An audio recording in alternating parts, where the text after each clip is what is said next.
जैसा मुस्कान का प्रोग्राम औरंगाबाद में नहीं करने दिए पुलिस ने, वैसा ही जो है राज ठाकरे का प्रोग्राम भी ना हो, क्योंकि उसके बाद फौरी 3 दिन बाद ईद है और खुदा न खासा कुछ प्रॉब्लम होता है तो पुलिस कंट्रोल नहीं कर सकेंगी, बड़ा दंगा औरंगाबाद में होने के चांसेस है। इसलिए हमारी रिक्वेस्ट है कि वो जो है तो यहाँ पर प्रोग्राम ना हो राज ठाकरे का 1 तारीख वाला। तमाम मुसलमानों से भी ये अपील करते हैं कि मस्जिदों के अंदर जो रूटीन चल रहा है वो चले, पैनिक ना हो। ये परमिशन वगैरह के लिए जो हम लोग कुछ सोच रहे हैं, ऐसा अभी ज़रूरत नहीं है, और सुप्रीम कोर्ट का ऐसा कोई ऑर्डर नहीं है जो अजान से किसी को रोकता है।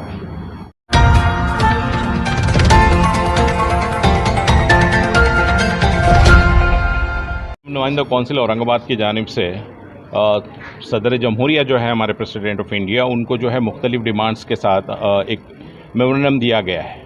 आप सब जानते हैं कि पिछले 10 अप्रैल को जिस तरह 10 अप्रैल के बाद से हिंदुस्तान के अंदर जो हालात हुए हैं, ख़ास करके एक पर्टिकुलर पैटर्न के तहत जो है फसादात का सिलसिला शुरू हुआ है। चाहे वो करौली राजस्थान है, उसके बाद मध्य प्रदेश है, बंगाल है, उसके अलावा फिर अभी कल का भी 2 दिन पहले जो दिल्ली में वाक़या हुआ है। अगर हम देखेंगे तो इसका पैटर्न जो है एक ही तरह से है कि एक हिंदू समाज के कुछ लोग जो है एक प्रोसेशन, एक रैली निकालते हैं, एक जुलूस निकाले हैं जिसमें रामनवमी है और कल हनुमान जयंती का एक जुलूस था जिसे शोभा यात्रा कह रहे थे।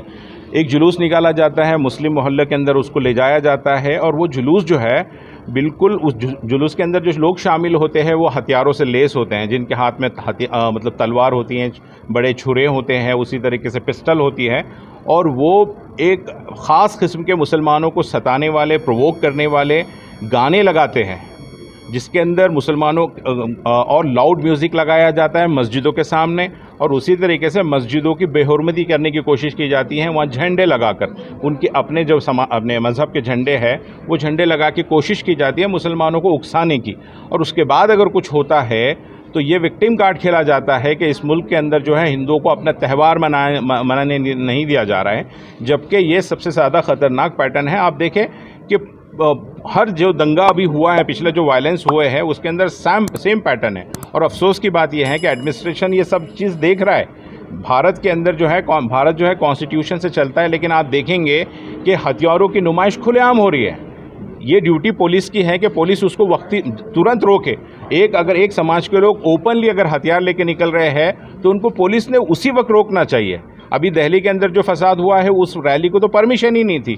ओपनली हमने देखा है कि हर किस्म का हथियार वो लोग कैरी कर रहे हैं, लेकिन रोकने वाला कोई नहीं है। मस्जिद में घुसे हैं, कोई रोकने वाला नहीं है। उसके बाद कुछ हो रहा है तो फिर मुसलमान इसके अंदर ब्लेम हो रहा है।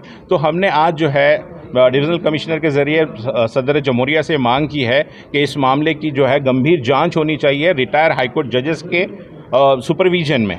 उसी तरीके से जो पुलिस वाले इसके अंदर ज़िम्मेदार हैं उनके ऊपर जो है कार्रवाई होनी चाहिए, और ये इन्वेस्टिगेट होना चाहिए कि ऐसा क्यों हो रहा है कि मुल्क के अंदर कानून होते हुए कानून को फॉलो नहीं किया जाता है। उसी तरीके से इस बार आपने एक और पैटर्न देखा होगा मध्य प्रदेश के अंदर, उसके बाद गुजरात में, कि मुसलमानों के जो घरों को है बिना मतलब आज राइट का वाक़या हुआ है और दूसरे दिन जो है बिना किसी कानून को फॉलो करते हुए, कोई due procedure of law follow नहीं किया गया, और मुसलमानों के जो है घर बिल्कुल डिमोलिश कर दिए गए। अगर वो घर इलीगल भी थे तो कानूनी तौर पर उनको नोटिस देना कंपलसरी था, लेकिन ऐसा कोई लॉ फॉलो नहीं किया गया। आज एक राइट टू इन्फॉर्मेशन के अंदर खरगोन एडमिनिस्ट्रेशन के तरफ से एक मालूमात दी गई, और ये कहा गया है कि डिमोलिशन के ऑर्डर हमारी तरफ से इशू नहीं हुए थे। तो एक बहुत बड़ा सवाल ये है कि जब डिस्ट्रिक्ट कलेक्टर की जो अथॉरिटी होती है इस तरीके से इलीगल कंस्ट्रक्शन को डिमोलिश करने की, वो कह रहे हैं कि हमारे ऑफिस से कोई ऐसा ऑर्डर निकला ही नहीं था। जब इस तरह से कोई ऑर्डर निकला नहीं था तो फिर ये तोड़ा कौन है? इसलिए हम इस बात की जांच की मांग कर रहे हैं कि ये हमको हुकूमत के वहाँ के पुलिस पर इस बात का भरोसा नहीं है कि वो फेयर इन्वेस्टिगेशन करेंगे। इसलिए हमने डिमांड किया है कि हाई कोर्ट के कोई रिटायर्ड जजेस से जो है अलग अलग स्टेट्स के अंदर जहाँ फ़िरका वाराना फसाद हुए हैं वहाँ पर जो है हाई कोर्ट के रिटायर्ड जजेस या सिटिंग जजेस के थ्रू जो है इसकी इन्वेस्टिगेशन की जाए और मुसलमानों को इंसाफ दिया जाए।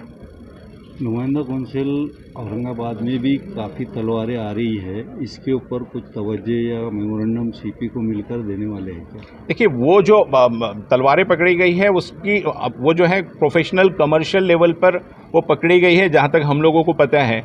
मतलब जिन लोगों के साथ पकड़ी गई है उन लोगों का कहना था कि हम लोगों ने ये शादी वगैरह में इस्तेमाल करने के लिए किया गया, और पुलिस ने ऑलरेडी उसको मालूम की गई, उसके अंदर हमारी ये डिमांड रहेगी कि जो बच्चे पकड़े गए आप उनको तो पकड़ रहे हैं, लेकिन वो तलवारें आ कहाँ से रही है आज तक हमारी नॉलेज के हिसाब से वो लोग नहीं पकड़े गए हैं। तो वो लोग असल जिस जहाँ से वो मिल रही है, जैसा जिस कुरियर एजेंसी है उस पर कार्रवाई होनी चाहिए, और साथ ही साथ ऑनलाइन जो लोग सप्लायर हैं उनको क्यों नहीं पकड़ा जाता है भाई।